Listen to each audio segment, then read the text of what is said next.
자, 이번 시간에는요, 2023년 10월 8일 날 시행됐던 제110회 전산회계 2급 이론 문제를 여러분들하고 같이 풀어보도록 하겠습니다. 보시게 되면은, 어디 봅시다. 이론 문제 나와있죠? 첫 번째 문제는 다음 중 아래의 거래 요소가 나타나는 거래로 옳은 것은 그런데 거래 요소라고 해놓고 차변에 비용의 발생, 대변에는 자산의 감소, 요 거래 요소에 맞는 거래가 다음 중에서 어떤 거냐고 물어보고 있어요. 자, 요 문제에 대해서는 여러분이 다른 급수는 좀 덜한데 회계 2급은 기초과정이 아주 중요한지라 제가 좀 자세하게 여러분이 복습을 잘 요약해서 할 수 있도록 제가 이걸 좀 파워포인트로 좀 정리를 해서 같이 설명을 해드리고 있는데, 회계 1급이나 세무 2급 정도 되면 이 정도까지는 안 해요. 근데 회계 2급은 처음에 배우신 분들 입장에서 매우 어렵게 느끼기도 하고 용어들이 많이 난이도는 높지 않을지는 모르지만 용어가 처음 접하는 분들한테는 어려운지라 이 학습하기가 조금 어렵다는 얘기들을 많이 하셔요. 그래서 제가 PPT로 정리된 걸로 이 문제, 이론 문제 하나하나를 다시 설명을 해드려 보도록 하겠습니다. 자, 여기서 이렇게 옮겨 놓고요. 자, 저는 전 PPT로 이 문제 하나하나 이렇게 꼬집어 놓고서는 정리를 요약을 해드려 볼 테니까 이 문제를 가지고 한번 복습을 해보세요. 그러면 한꺼번에 요 해당되는 것, 관련된 것들을 복습하시기가 좀 시간이 절약되지 않을까 싶어요. 여러분이 이 문제를 해결하기 위해서는 기본적으로 이 거래 요소라고 얘기하는 말뜻이 이 바로 거래의 8요소를 얘기한다는 걸 알고 계셔야 되고, 이 거래의 8요소로 결합관계, 차변의 대변의 결합관계가 어떤 거라는 걸 이해하고 계셔야 한다는 얘기죠. 즉 자산이 차변에 오면 거래 증가를 나타내고 자산의 계정이 대변에 오면 자산의 감소를 나타낸다는 것을 알고 계셔야 한다는 얘기죠. 자, 일단 이 통합 계정들을 보게 되면 여러분은 재무상태표와 손익계산서에서 자기 자리가 자산은 차변이 자기 자리고 부채와 자본은 대변이 자기 자리라는 거 배우셨을 거예요. 손익계산서에서도 비용은 차변이 자기 자리고요, 수익은 대변이 자기 자리예요. 이렇게 계정들이 자기 자리일 경우에는 다 증가한다고 되어 있어요. 자산이 차변 자기 자리에 있으면 증가하는 것이고 반대에 있으면 감소.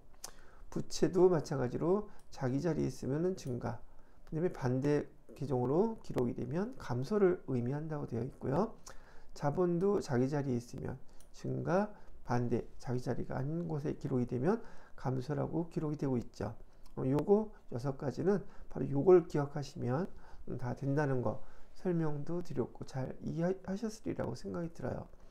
그리고 손익계산서에서 비용은 차변이 자기 자리, 수익은 대변이 자기 자리인데 희한하게 손익계산서에서는 발생이란 말을 썼지 증가라는 말을 쓰지 않고 있어요. 이유는 재무상태표의 계정인 자산, 부채, 자본은 기말에 차기 2월로 다음 해로 그 잔액이 2월 되지만 수익과 비용 계정이라는 것은 그 해가 마감이 되게 되면 모든 잔액은 다 소멸을 해요. 그래서 비용이 자기 자리라고 얘기하는 것은 자기 자리에서 발생을 했다가 기말이 되면 반대편, 대변으로 다 소멸을 시켜요. 즉 비용 계정이 대변에 와 있으면 그 비용을 그만큼 소멸시킨다고 생각하시면 된다는 얘기죠. 반대로 수익은 대변에서 발생을 하고 있다가 수익 계정이 차변에 쓰이게 되면 그 금액만큼이 소멸된다는 뜻이에요. 자, 이 뜻은 알고 계실 거라고 생각하지만 그래도 거래의 그 8요소에 대한 의미를 여러분이 잘 이해하고 그 다음에 이런 문제들도 보시면 된다는 얘기죠. 자, 그러면 여기서 차변은 비용의 발생이고요, 대변은 자산의 감소를 얘기하고 있어요. 그러면 이 회계상의 거래에서 비용이라는 계정이 될 수 있는 게 뭔가가 나와야지 여기에 해당이 되겠죠. 첫 번째를 보시게 되면 임대차 계약을 맺고 임대료 50만 원을 현금으로 받았다 그랬는데 임대료는 비용 계정이 아니라 이유야 어떻게 됐든 간에 얘는 뭐 수익 계정이에요. 여기 들어갈 리가 없으니까 분개해 볼 필요도 없는 것이죠. 두 번째, 상품 40만 원을 매입하고 대금은 외상으로 했다. 상품을 갖다 샀다면 상품 계정은 자산 계정이에요. 그다음에 외상 매입금, 매입하고 외상했다니까 외상 매입금 부채 계정이죠. 이하고 전혀 상관이 없어요. 단기 차입금, 단기 차입금은 부채 계정이죠. 부채 계정이 단기 차입금에 대한 이자라 그랬어요. 단기 차입금만 얘기했으면 부채 계정인데 단기 차입금, 돈 빌린 거에 대한 이자, 그러니까 얘가 비용 계정이네요. 그죠? 그래서 현금으로 지급했다. 요거를 그대로 분기를 해보게 되면 분계 차변해요. 여기 이자 비용 해서 8만 원 이렇게 써주실 것이고, 대변에다가는 현금 8만 원 이렇게 쓴다는 얘기잖아요. 이자 비용은 비용이잖아요. 그러니까 비용이 발생했고, 자산의 감소, 현금은 자산 계정인데 자기 자리가 원래는 차변인데 대변에서 기록이 되어 있으니 자산이 감소했으니까 요 세 번째 게 여기에 해당되는 거래구나, 이렇게 찾으실 수 있다는 얘기예요. 그리고 여러분들이 급수가 좀 올라가시더라도 결합관계와 분계 용어를 구분을 못 하시는 분들이 있더라고요.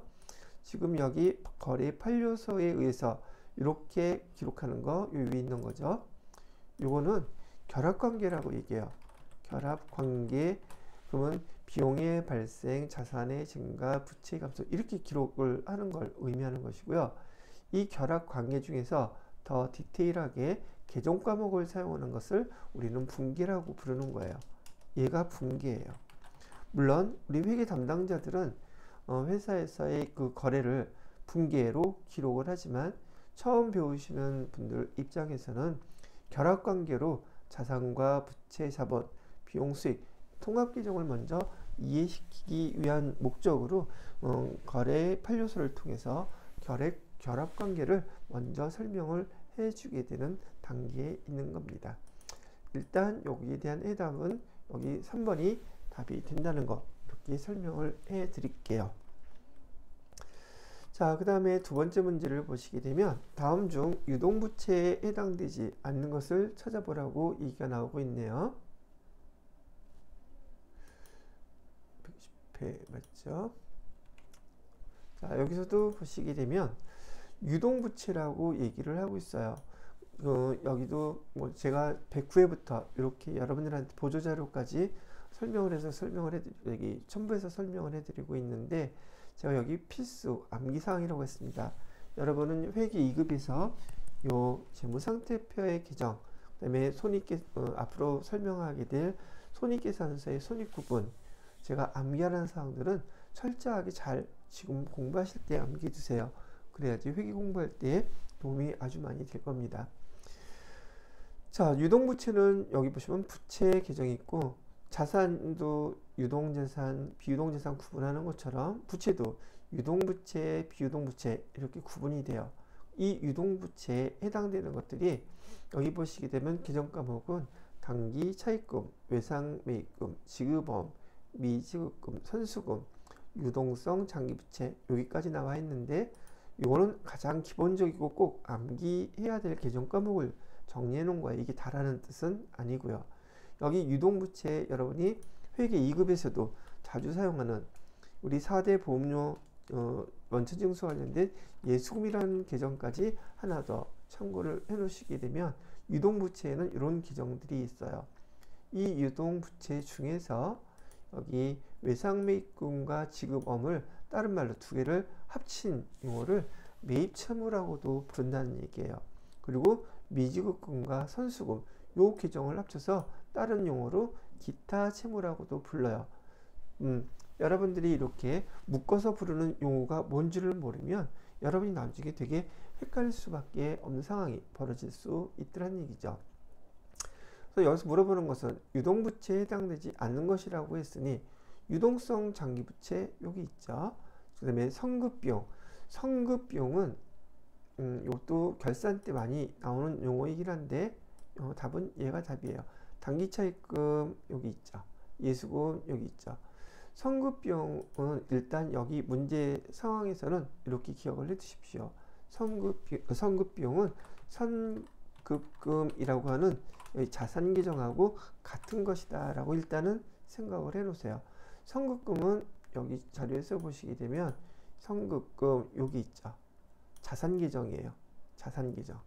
근데 여러분들한테 이제 회계 처음 배우시기 때문에 선급 비용 이렇게 하게 되면 끝에 비용자가 붙어서 손익계산서에 비용 계정이라고 착각하기 쉬워서 시험 문제 많이 틀려요. 그래서 선급금은 선급 비용은 선급금과 같은 자산 계정이다 이렇게 기억을 해 두시고 말 나온 김에 여기 계정만 설명해 놓은 거니까 선급금은 자산 계정인데 선수금은 부채 계정이 있거든요. 이 선수금 부채 계정처럼 선수 수익이라고 이렇게 붙어 있는데 이 선수 수익도 선수금처럼 부채 계정이라는 것도 같이 기억을 해주세요.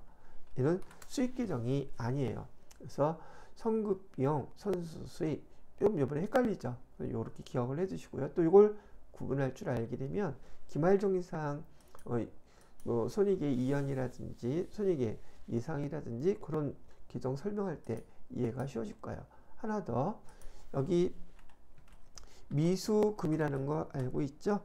미수금은 여기 보시면 자산 계정으로 되어 있어요. 그런데 얘하고 비슷한 게 미수 수익이라고 쓴 거 얘도 자산 계정이에요.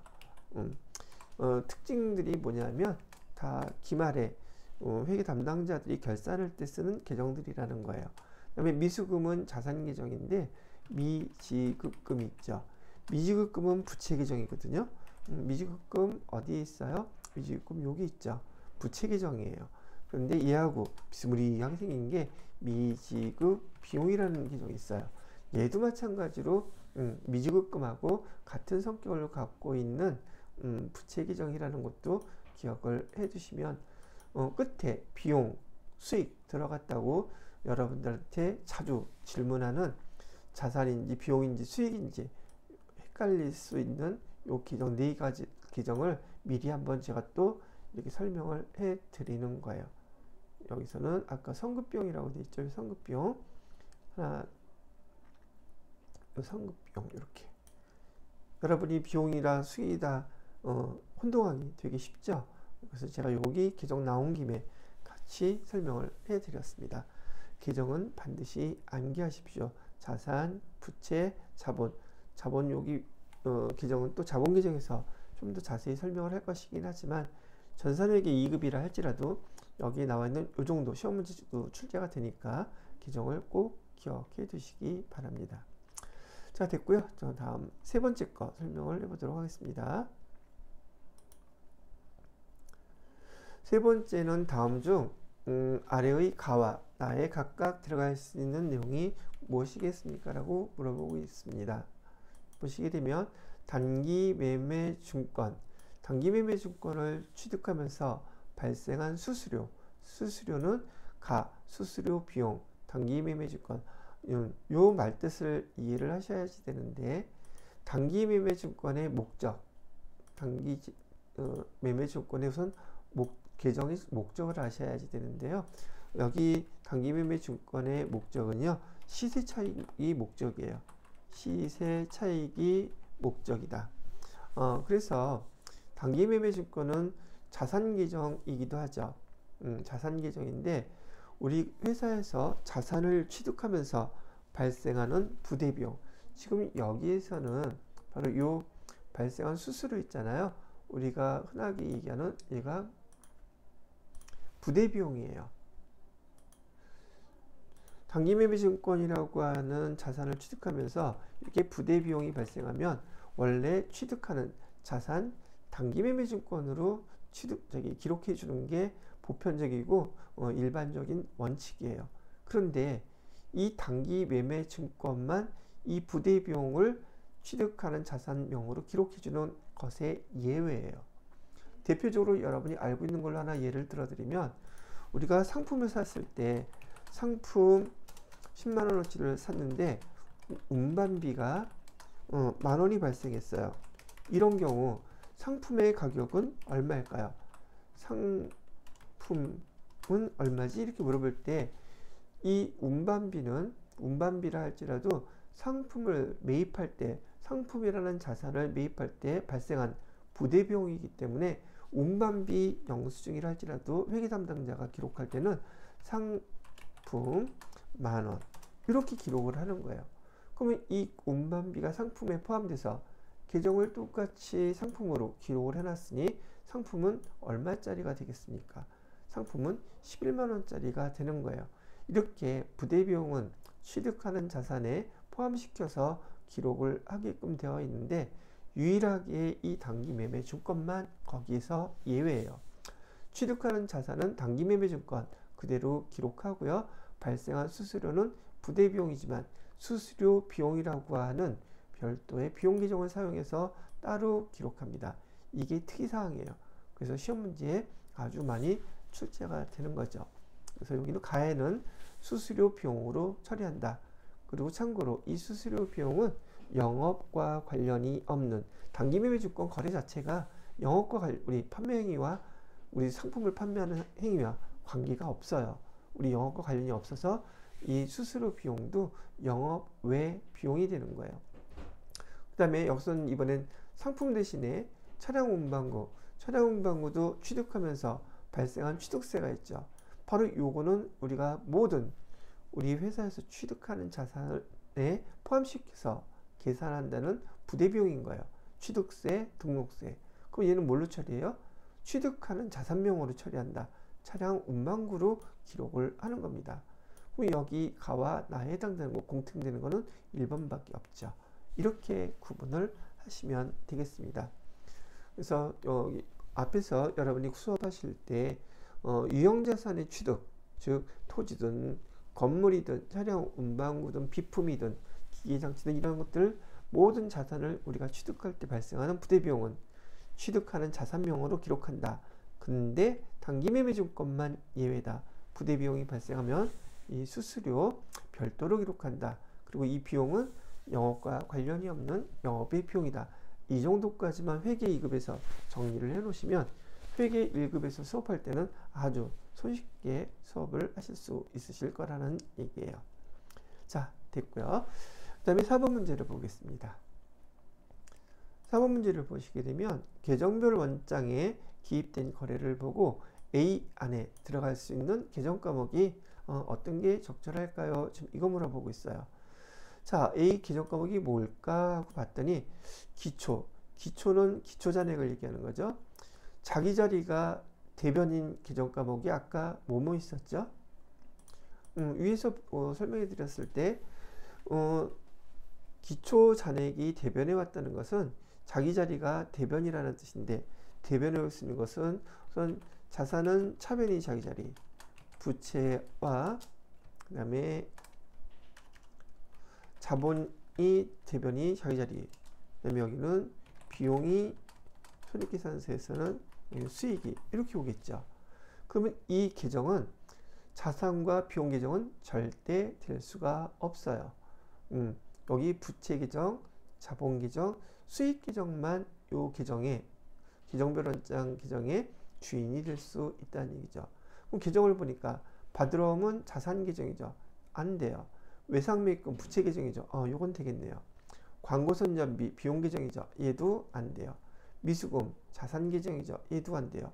그러니 조금 전에 제가 말씀드렸던 것처럼 여러분들한테 회계 2급, 1급에서 물어볼 것들은 대부분 재무상태표의 계정이라든지 그다음에 손익계산서의 계정이 거의 전부라고 보시면 돼요. 70-80% 이상이 이런 것들을 물어보기 때문에 여러분들이 계정을 정확하게 암기를 하셔야지만이 이런 문제를 손쉽게 풀 수 있게 돼요. 미수금이 자산인지 부채인지 비용인지 수익인지를 구분 못한다면 회계 공부는 할 수가 없어요. 구구단도 모르고 곱셈하는 거하고 똑같으니까. 그래서 그만큼 엄청 중요한 계정 과목이다. 제가 다시 한번 강조하고 있으니까 회계 2급 기초과정 배우시면서 기본을 탄탄히 해주시면 공부하시는데 자격증 취득하시고 취업하시는데 많은 도움이 되지 않을까 그렇게 생각을 해봅니다. 4번 문제까지 이렇게 풀어봐 드렸고요. 그 다음에 5번 문제로 넘어가 보도록 할게요. 자, 5번 문제를 보시게 되면 다음 중 유형자산의 취득원가를 구성하는 항목이 뭔가요? 물어보는데 이 유형자산의 취득원가라고 얘기를 한다면 아까 말씀드렸던 거와 똑같은 내용이에요. 자, 유형자산 여기서 간단하게 건물이라고 해봅시다. 건물값은 10만 원이었었고요. 건물을 사게 되면 세금을 납부해야지 돼요. 그게 반드시 내야 되는 세금이 취득세라는 것과 등록세라는 거예요. 그럼 이 취득세와 등록세는 지금 취득하면서 지금 건물을 사용하기도 전에 건물 취득과 동시에 납부해야 되는 것들이란 말이죠. 그래서 얘를 갖다 우리는 부대 비용이라고 불러요. 건물을 취득할 때 발생하는 취득세, 등록세, 토지를 갖다가 취득해도 취득세, 등록세 납부해야 되고요. 그다음에 차량 운반구 취득할 때도 취득세, 등록세 납부해야 됩니다. 비품 같은 거에는 없어요. 취득세, 등록세가. 그렇다고 한다면 이 부대 비용은 제가 아까 말씀드렸던 것처럼 취득하는 자산의 계정으로 기록한다. 포함시킨다는 뜻이에요. 바로 취득원가는 이 부대 비용까지 포함된 것이 취득원가라는 얘기죠. 이해가 되셨나요? 이게 다 반영된 것이 취득원가가 되는 것인데 건물에다가 부대 비용 뭐가 있다고? 재산세, 취득세, 재산세, 취득세, 설치비, 정상적인 사용을 위한 시운전비 그러는데 이런 것들은 이 취득원가는 언제 발생한 것들만 얘기하는 거냐면 취득 과정에서 발생한 것들을 우리는 그 부대 비용이라고 하고 취득원가에 포함시키는 거예요. 취득 과정에 있을 때만. 그런데 취득세나 설치비도 이제 기계장치인 경우 기계장치를 갖다가 우리가 사용하기 위해서 공장에 아니면은 뭐 등등 기계를 설치했어요. 설치하는데 비용을 달라고 한다면 줘야겠죠. 그런데 이 설치비는 취득 과정에서 발생을 할까요? 사용 과정에서 발생할까요? 이렇게 기계를 다 설치하고 난 다음에 사용 과정에서 발생하는 것은 비용 처리합니다. 취득원가에 포함시키지 않아요. 근데 설치비는 지금 사용하기 전이죠. 그래서 여기서 조금 더 이해하기 쉽게 구분을 해드리면 유형자산은요 크게 취득 과정이 있고 그다음에 두 번째 취득이 다 끝나게 되면 사용 과정이 있어요. 사용 과정에서 발생하는 것들은 다 비용 처리해요. 근데 취득 과정에서 발생하는 이런 금액들은 다 취득원가에 포함시킨단 말이죠.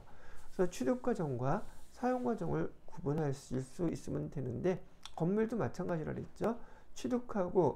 건물을 취득하고 세금 내고 이건 다 취득 과정이에요. 그 다음에 이 건물을 사용하게 되면 그 다음에 재산세를 내라고 각 지방자치단체에서 고지서를 보내요.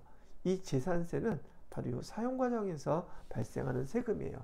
그래서 이 재산세를 납부할 때는 계정이 세금과 공과라고 기록하는 거랍니다. 이런 경우에는 세금과 공과라고 기록하고 취득세 요거 같은 경우에는 건물을 샀을 때 취득세는 건물, 토지를 샀을 때 취득세는 토지, 그 다음에 차량 운반구를 샀을 때 취득세가 나왔다면 그건 차량 운반구 이렇게 기록하는 거예요. 성격이 취득세는 어떤 자산을 사느냐에 따라서 자산 명칭으로 기록을 해 주는 거라는 것을 알고 계시면 될 거고 설치비 또한 기계장치를 설치할 때 취득 과정에서 발생하는 비용이기 때문에 얘도 만약에 기계장치였다면 기계장치라고 기록을 해야 되는 취득원가 구성 항목이에요. 시운전이라는 것도 아직 그 기계를 정상적으로 사용하지 못하는 과정에서 취득 과정에서 시운전비가 발생하기 때문에 시운전비도 취득 과정에서 발생하는 비용 지출이다 이렇게 기억하시면 부대비용으로 봐서 취득원가에 포함시켜주면 된다는 얘기예요. 이 정도면 그래도 여러분한테 많이 설명을 해드린 것 같으네요. 구성하는 항목 아닌 거 재산세, 얘는 사용 과정에서 발생하는 거다. 나머지 세 가지는 취득 과정에서 발생하는 계정비다. 이렇게 정리를 해주세요. 자, 6번 문제를 보시게 되면, 자, 보세요. 또 당좌 자산에 대한 거 물어보고 있죠. 제가 아까 보여드렸던 재무상태표 일부를 여기 캡처해가지고 이렇게 잘라놨어요. 당좌 자산 어디 있어요? 자산은 유동자산과 비유동자산으로 구분하고, 유동자산은 또 크게 당좌 자산과 재고자산으로 이렇게 구분을 하는 것이거든요.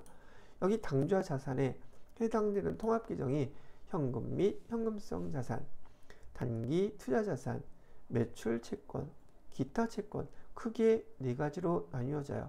여러분은 연습하면서 당좌 자산에 네 가지가 있다는 거 메모해 보셔도 좋고, 눈 감고 암기해 보셔도 좋고, 먼저 당좌 자산에 네 가지 있다는 요거부터 먼저 암기를 하세요. 그래서 요게 암기가 되면 그 다음에 현금 및 현금성 자산에 세 가지 있다. 즉 하나씩 떨어뜨려 놓고서는 반복적으로 복습하시게 되면 대부분 젊으신 분들은 20, 30대는 한 2, 30분 진짜 넉넉 잡고 30분 안에 이게 다 암기가 돼요. 그러면 얘가 100% 한 번만 암기하면 끝날까요? 아니요. 다음날 가면 또 까먹어요. 까먹는 건 당연하다고 생각하시고요. 몇 번만 반복하시다 보면 정확하게 다 암기가 잘 되어 있는 여러분들의 모습을 보게 될 겁니다. 그렇게 어려운 거는 아니에요. 어렵다고 생각하면 힘들지만 하나씩 단계적으로 시간 내서 조금씩 하시다 보면 한꺼번에 암기하면 질리거든요. 그러니까 하루에 10분, 20분씩만 요거 일주일만 반복하면 다 정확하게 암기가 되실 거예요. 이런 걸 하루에 10분, 20분 투자해서 일주일 안에 다 암기할 수 있다면 여러분은 아주 큰 성취가 느껴질 거예요. 그거 난 다음에 문제들 풀어보시게 되면 아주 즐거운 기분이 많이 들 겁니다. 자, 그럼 현금 및 현금성 자산 여기 있고요. 매출 채권 여기 있고, 단기 투자 자산 여기 있고요. 당좌 차월. 당좌 차월은 이 당좌 예금, 우리가 사용한 당좌 예금을 근간으로 해서 돈을 빌린 거 부채예요. 그래서 얘는 당좌 차월은 여기 현금 및 현금성 자산에 있는 당좌 예금과 연결되어 있는 돈 빌린 거니까요. 차자가 빌릴 차자예요. 여기 당좌 예금을 근간으로 해서 빌린 돈이 당좌 예금으로 입금된다 그래서 당좌 차월이라고 부르는데 부채라고 이렇게 기억을 하시면 되겠습니다. 자, 이렇게 설명해 드렸고, 그 다음에 7번 문제로 한번 넘어가 보도록 할게요. 자, 7번 문제를 보시게 되면, 다음은 인출금 개정 과목의 특징에 대한 설명이래요. 다음 중 아래의 가에서 다에 각각 관련 설명으로 모두 옳은 것이라고 얘기를 하고 있네요. 자, 일단 전산회계 2급에서는 회사의 주체가 법인이 아닌 개인기업이에요. 개인기업이고, 개인기업을 대표하는 김길동이라고 할게요. 김길동이라는 대표가 있으면 이 개인기업은 그냥 김길동이라는 개인이 사업을 유지하는 그런 회사라고 본다는 얘기죠. 그래서 김길동이라는 이 사업주가 대표가 10만 원을 갖다가 출자해서 10만 원을 출자했다는 말은 장사하기 위해서 내 주머니에서 돈을 끄집어냈다 이런 뜻이에요. 이렇게 기록하게 되면은 이런 상황이 벌어지게 되면 영업을 개시에 따르면 여러분이 학습했던 것처럼 차변에 뭐라고 기록해라면 현금으로 내놨다고 칠게요. 현금은 회사 입장에서 개인 기업인 회사 입장에서는 현금이 생긴 것이고요. 대변에다가는 그냥 자본금 이렇게 써가지고 자본금 10만 원 이렇게 기록을 하게 돼요. 그럼 우리가 배웠던 재무상태표의 자산부채 자본이 이렇게 등장을 한 거예요. 그런데 이 회사는 개인 기업이다 보니까 법인이 아니라 개인 기업이다 보니까 이 대표가 이렇게 저렇게 사업을 운영하다가 개인적으로 회사와 관련된 돈이 아닌 개인 목적으로 그 돈을 다시 쓸 수가 있어요. 자, 여기서 구분해야 될 것은 개인적인 목적이냐 아니면 회사 사업과 연결된 목적이냐에 따라서 기록하는 계정이 달라져요. 자, 이 김길동 대표가 자신의 자녀를 위해서 자기 아들에게 컴퓨터를 노트북을 하나 갤럭시 탭을 하나 사주기 위해서 현금을 빼갔다고 가정을 해볼게요. 그러면 내가 현금 중에서 얼마를 빼갔냐면은 여기 금액을 표시해야지 보기 좋을 테니까 현금을 5,000원을 가져갔어요. 빼갔어요. 근데 이 5,000원 빼간 이 내용이 개인적 목적이에요.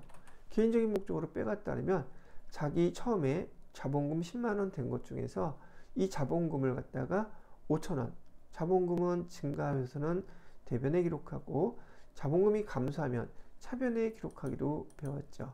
그래서 여기다가 자본금이라고 이렇게 쓰는 거예요. 자본금, 다시 그대로 5,000원 개인적인 목적으로 썼기 때문에 자기 돈 빼간 거예요. 이렇게 기록을 하게 된다는 얘기죠.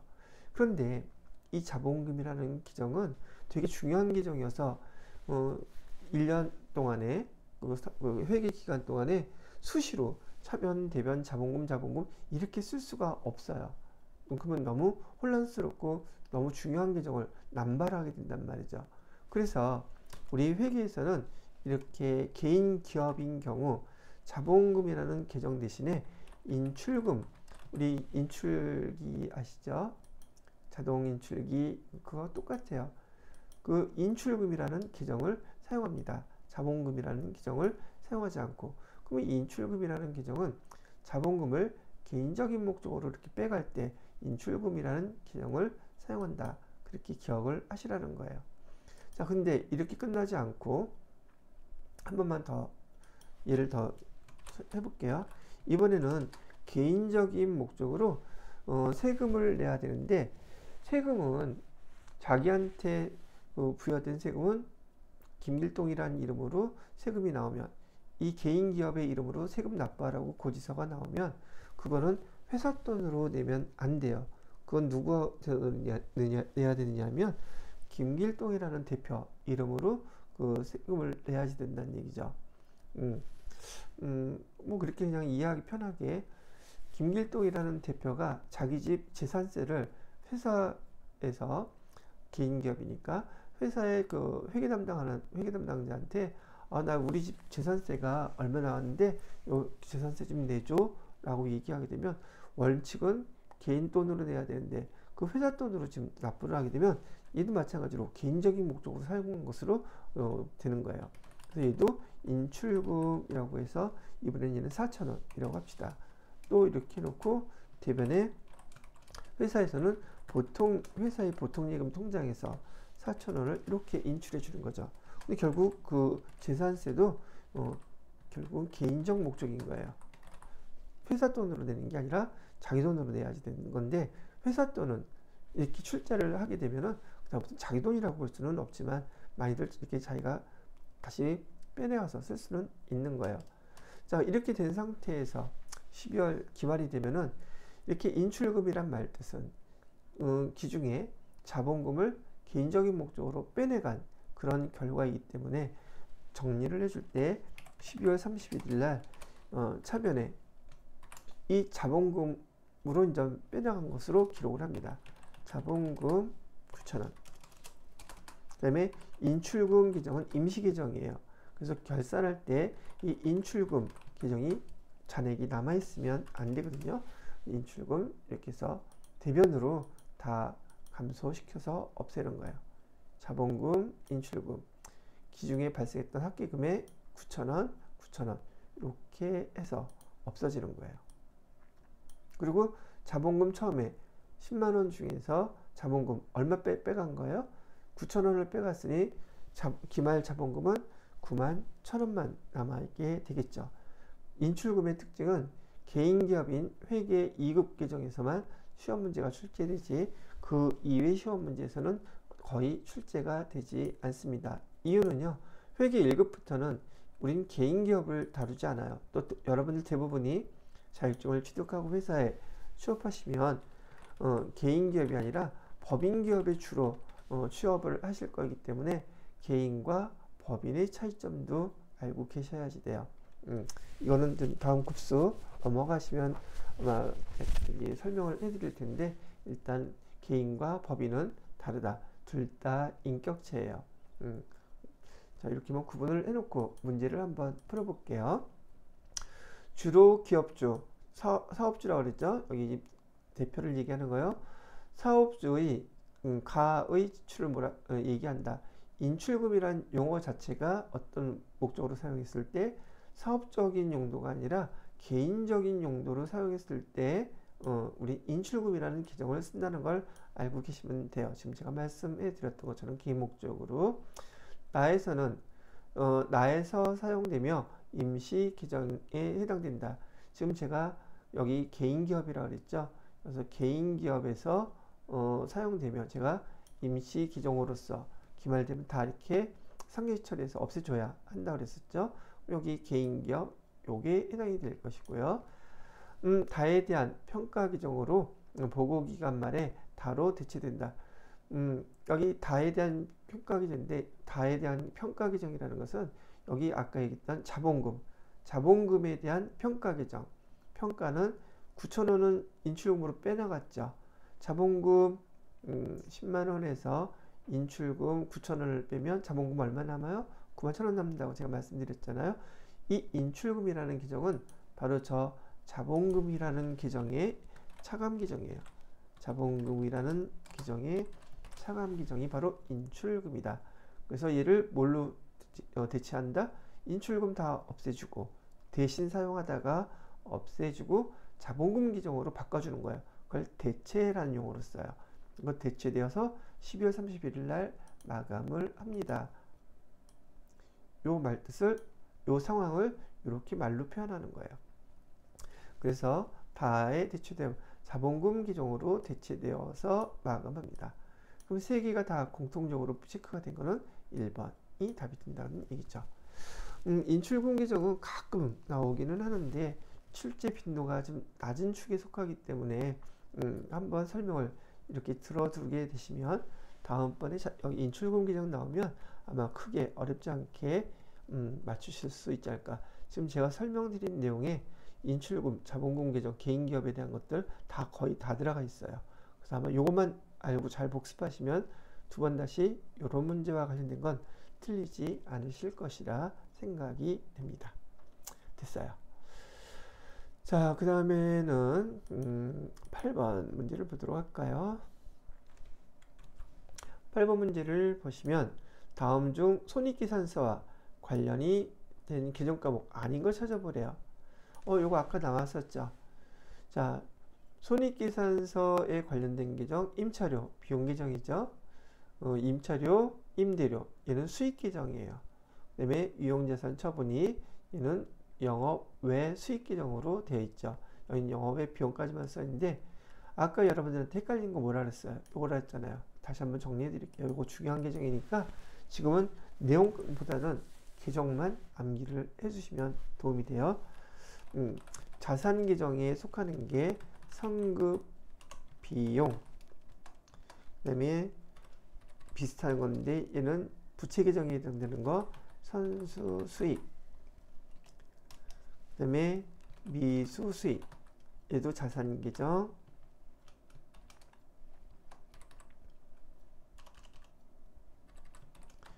그 다음에 미지급 비용, 비용 수익, 비용 수익 이게 들어가 있는데 얘가 자산 아니 수익 비용 계정이 아니라고 얘기해 드렸죠. 아까 또 한번 다시 문제 나와서 복습을 해 드리는 겁니다. 많이들 어려워하시니까. 자산 부채 계정이에요. 요거 비용 수익 헷갈리지 않도록 여기서 시험 문제 이렇게 나와요. 실제로 손익계산서와 관련된 계정이 아닌 거 이해해요. 나머지 아까도 재무상태표 말씀드렸던 것처럼 요 손익구분, 당기순이익까지 손익구분하고요, 판관비, 영업 외 비용 두 가지 구분하는 시험 문제가 여러분들한테 회계 1급까지 억수로 많이 나올 것들이기 때문에 지금 공부하실 때 반드시 시간 내서 암기해 놓으시기 바랍니다. 자, 그 다음에 9번 문제로 넘어가 보도록 하겠습니다. 또 나왔네요. 이렇게 시험 문제 많이 나온다는 뜻이에요. 자, 이번에는 미지급 비용에 대한 설명으로 가장 적절한 것은 그랬는데요.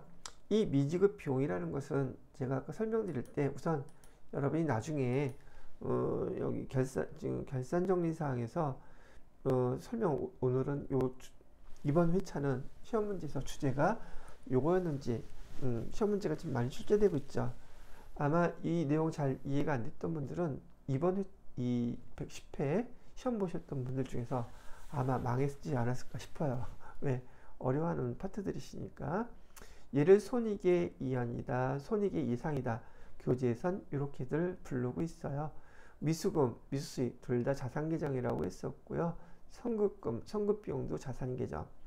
미지급비용, 미지급금, 부채계정.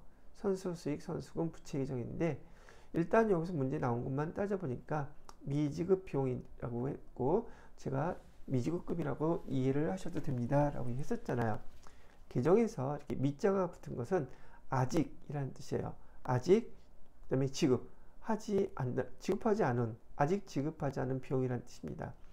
우리 입장에서는 비용인데 아직 지급하지 않았어요. 뭐 그게 바로 미지급금이죠 뭐.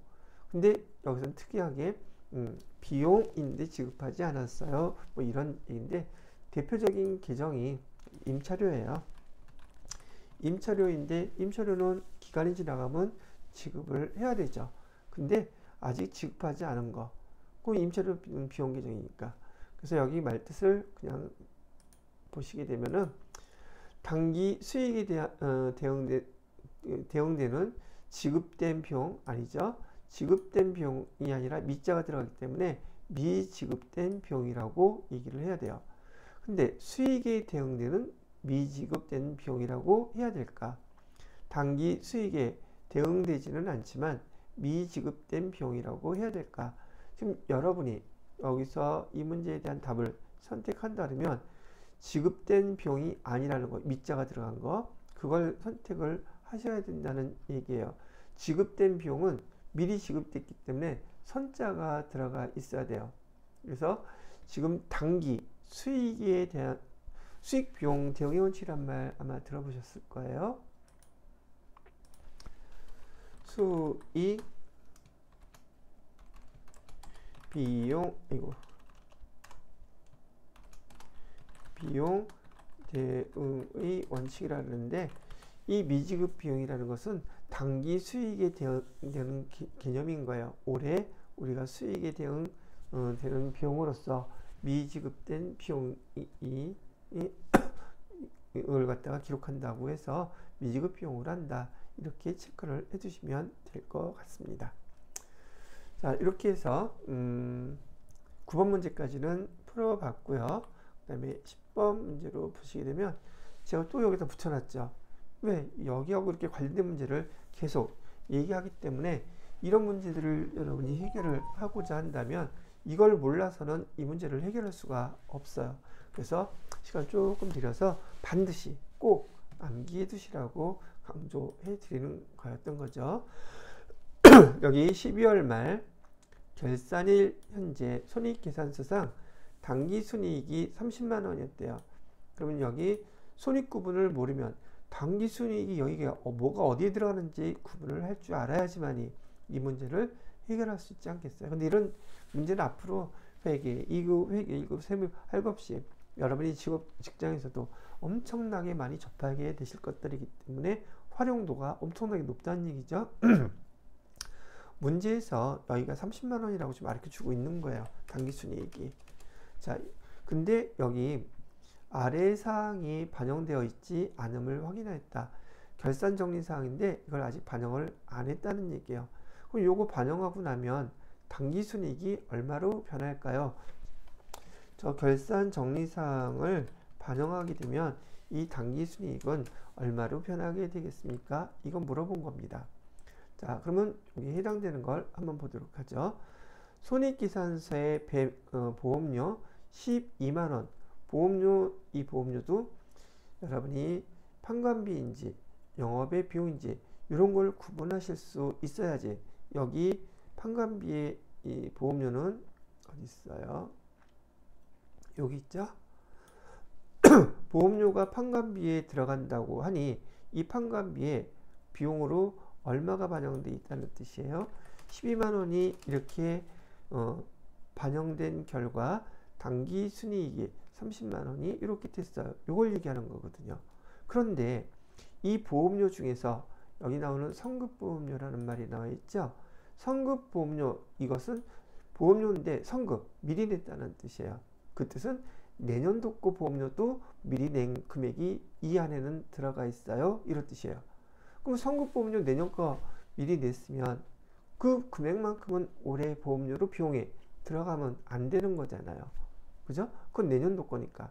그래서 성급보험료 3만 원은 올해 게 아니라 내년 거라고 했으니 올해 판관비에 들어가는 보험료는 12만 원이면 안 되고 3만 원을 뺀 얼마만 들어가야 돼요? 9만 원만 이렇게 들어가야 된다는 얘기예요. 3만 원은 내년도 거니까. 그러면 비용이 12만 원에서 9만 원으로 비용이 줄어들게 되면 이익은 줄어들까요? 늘어날까요? 비용이 줄어들었으니 이익은 당연히 늘어나겠죠. 그러면 올해 당기순이익은 얼마로 돼야 되냐고 물어봤을 때 33만 원이 돼야 맞겠네요 라고 답을 하셔야 된다는 얘기예요. 이거는 계정 처리하지 않고 제가 계산하는 방법만 이렇게 비교해서 설명을 해 드린 거예요. 근데 그 개념은 금방 아실 거예요. 여기서 알아야 되는 것은 올해 보험료를 납부했는데 12만 원 중에는 올해께 9만 원, 내년께 3만 원 가치 있는 금액을 보험료로 납부했다가 12월 31일 기말이 됐을 때 그 중에서 내년분은 빼버리는 그런 절차를 계산식으로 질문을 한 것이라고 보면 된다는 얘기죠.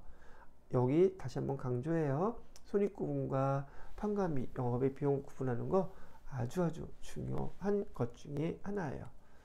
자, 그래서 해당되는 답은 33만 원. 예, 여기 3번이 답이 되겠네요.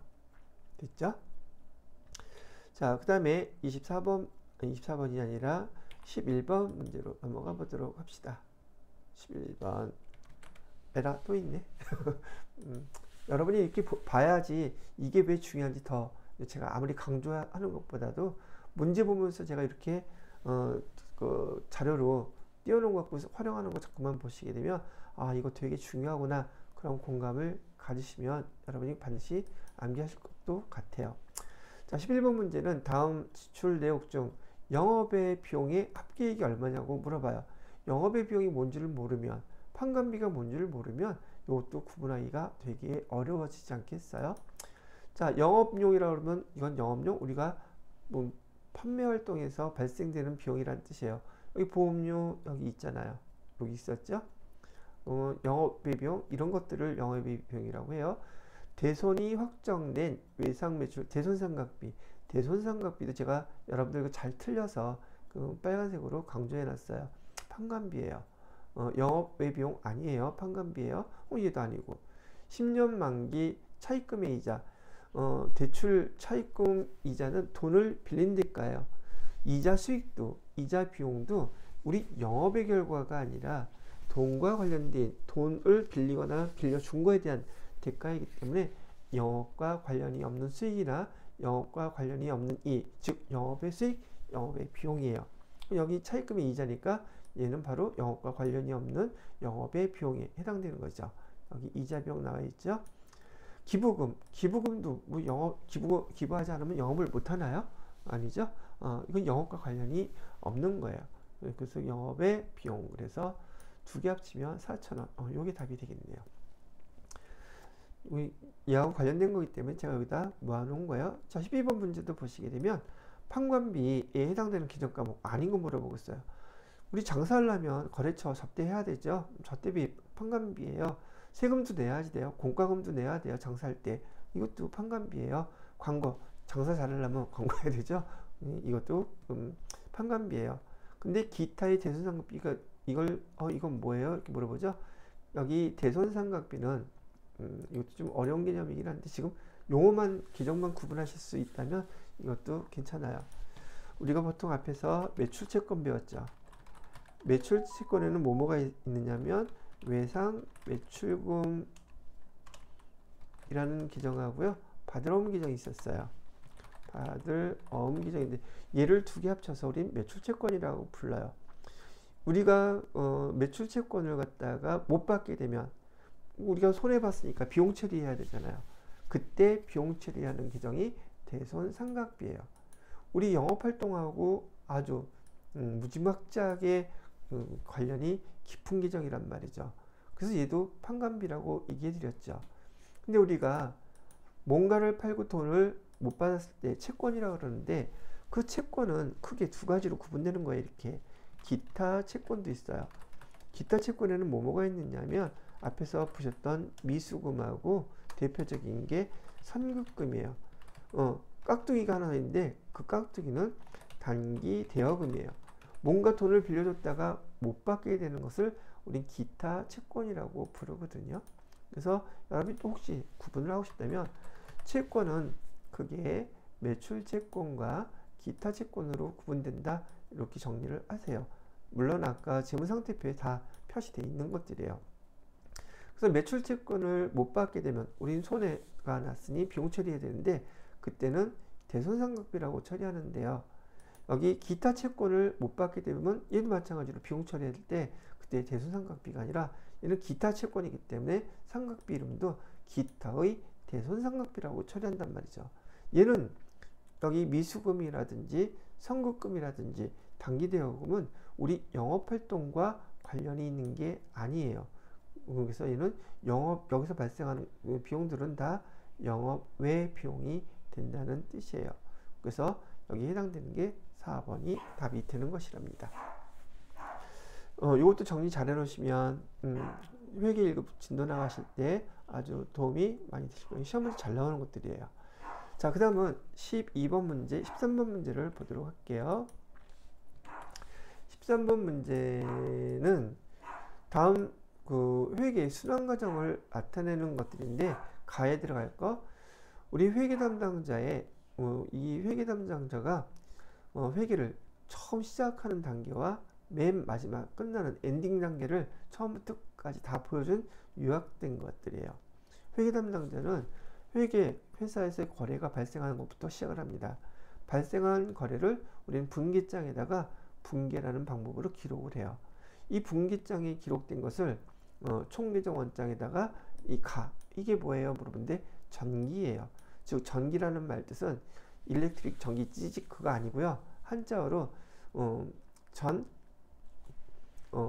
우리 이전한다는 말 아시죠? 한자어로 옮긴다는 뜻이에요. 이전할 때 그 전자예요. 옮기는데 기는 기록한다는 뜻이죠. 그래서 전기라는 것은 옮겨서 기록해요, 이런 뜻이에요. 옮겨서 기록함, 이런 뜻을 갖고 있어서 분기장에 차변, 대변 기록해놨던 것을 총계정 원장에 차변에, 총계정 원장에 대변에 각 계정별로 옮겨 적는 것을 전기라고 부른다. 그렇게 기억을 해주시면 돼요. 특히 이 장면 잘 나오죠, 시험에. 자, 이렇게 기억하시면 되겠고요. 그 다음에 14번 문제를 볼까요? 다음 자료에서 설명하고 있는 A와 B에 각각 들어갈 용어로 바르게 짝지어진 건 이건 많이 알았죠? 일정 시점, 재무제표 아시죠?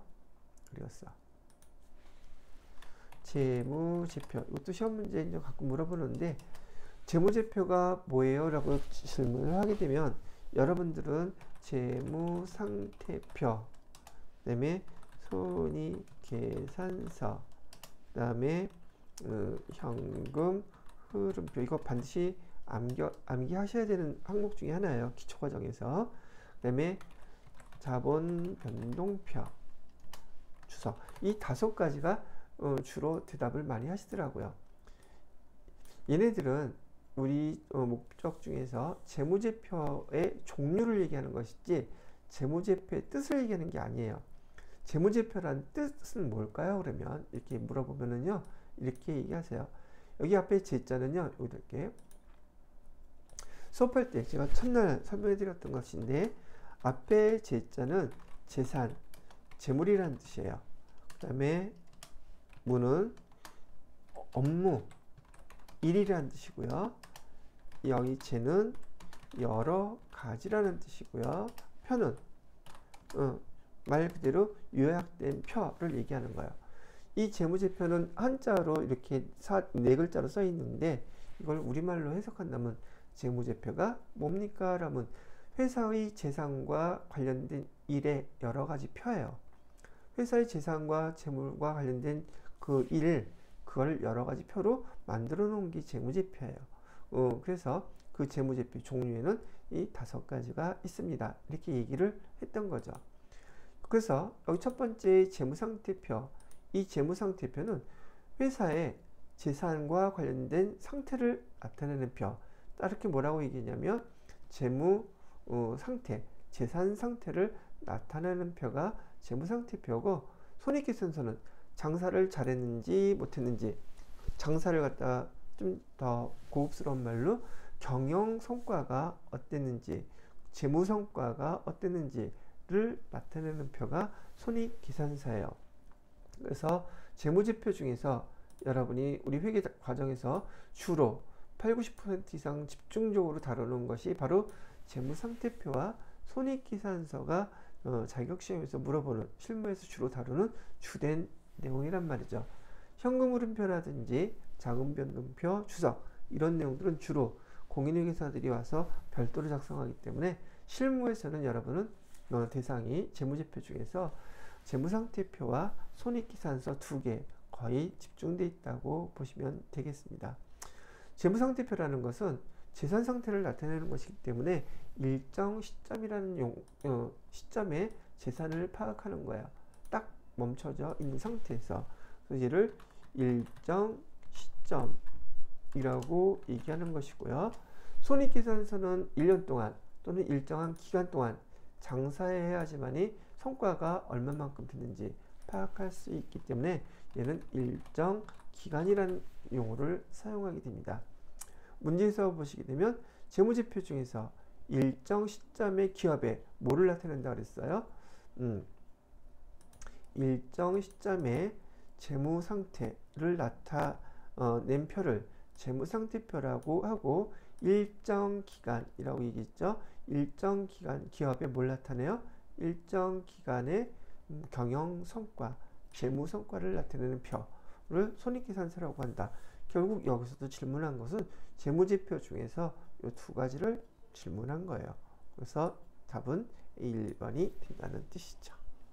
자, 이렇게만 정리해 놓으시면 재무제표의 뜻과 이 내용들은 복습이 충분히 되셨을 것이라 믿습니다. 자, 마지막 15번 문제를 보시게 되면 요거는 전 강론에 들어가서 나왔던 내용들을 문제를 물어봤네요. 상품은 재고자산이에요. 재고자산의 목적은 판매 목적이에요. 제가 앞에서도 단기매매주권의 목적이 시세차익 목적이라고 이렇게 얘기를 하는 것처럼 각 계정들의 목적들을 잘 기억을 해주세요. 이론에서 많이 여러분들한테 물어보는 항목들이니까요. 얘는 판매 목적으로 갖고 있는 것, 그것이 바로 재고자산이랍니다.